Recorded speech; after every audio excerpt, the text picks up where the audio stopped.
Baspa supremo Mayawati ने अपने भतीजे आकाश आनंद को बसपा का एकमात्र उत्तराधिकारी घोषित किया था, लेकिन ऐसा लग रहा है कि आकाश आनंद की पार्टी में ज्यादा चलेगी नहीं। जी हां, उत्तराधिकारी होने के बावजूद भी अधिकतर फैसले बुआ मायावती ही लेती नजर आएंगी। इस बात की जानकारी खुद मायावती ने दी, उन्होंने खुद ही ये ऐलान किया।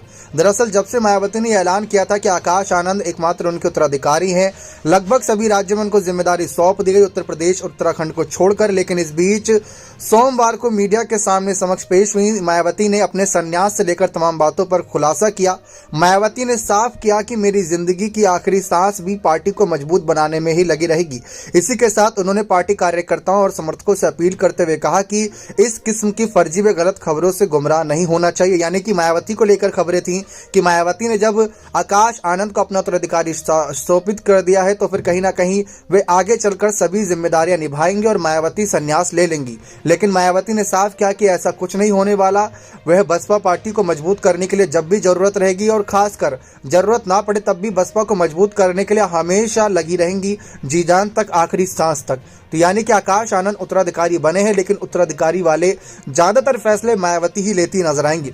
यही बात विश्लेषकों ने भी कही थी कि भले ही आकाश आनंद उत्तराधिकारी बने हों, लेकिन ज्यादातर फैसले बुआ मायावती ही उनकी लेती नजर आएंगी। मायावती के कंधे पर सारी जिम्मेदारियां वह सौंपेंगे, उनके ही इशारों पर वह चलेंगे, उन्हीं पर ज्यादातर निर्भर रहेंगे।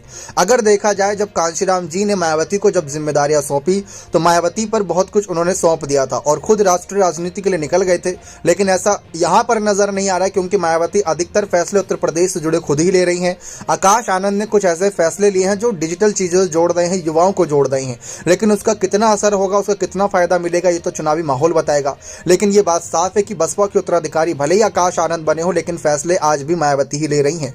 ऐसे में चंद्रशेखर आजाद रावण की बात करें, जो कभी बसपा के उत्तराधिकारी बनने का सपना देख रहे थे, यहां तक कि उन्होंने मायावती पर तंज तक कसा था कि मायावती ने कांशीराम जी की कही हुई बातों को जुटला दिया है। जो कि कांशीराम जी ने कहा था कि परिवार में पार्टी को परिवार में कभी भी इन्वॉल्व नहीं होने देंगे, नात रिश्तेदार को नहीं आने देंगे। लेकिन मायावती ने सबसे बड़ी कुर्सी पर ही अपने भतीजे को ही बैठाने का फैसला ले लिया। तो ऐसे में जमीनी स्तर के नेताओं पर भरोसा क्या ही किया जाए? क्या वे ईमानदार नहीं है? क्या मायावती उन पर भरोसा नहीं कर सकती? क्या मायावती अपने कार्यकाल में कोई और बड़ा नेता अपने अलावा नहीं बना पाई? सवाल आज ये खड़े होते हैं। बने रहे चैनल के साथ। बहुत बहुत धन्यवाद।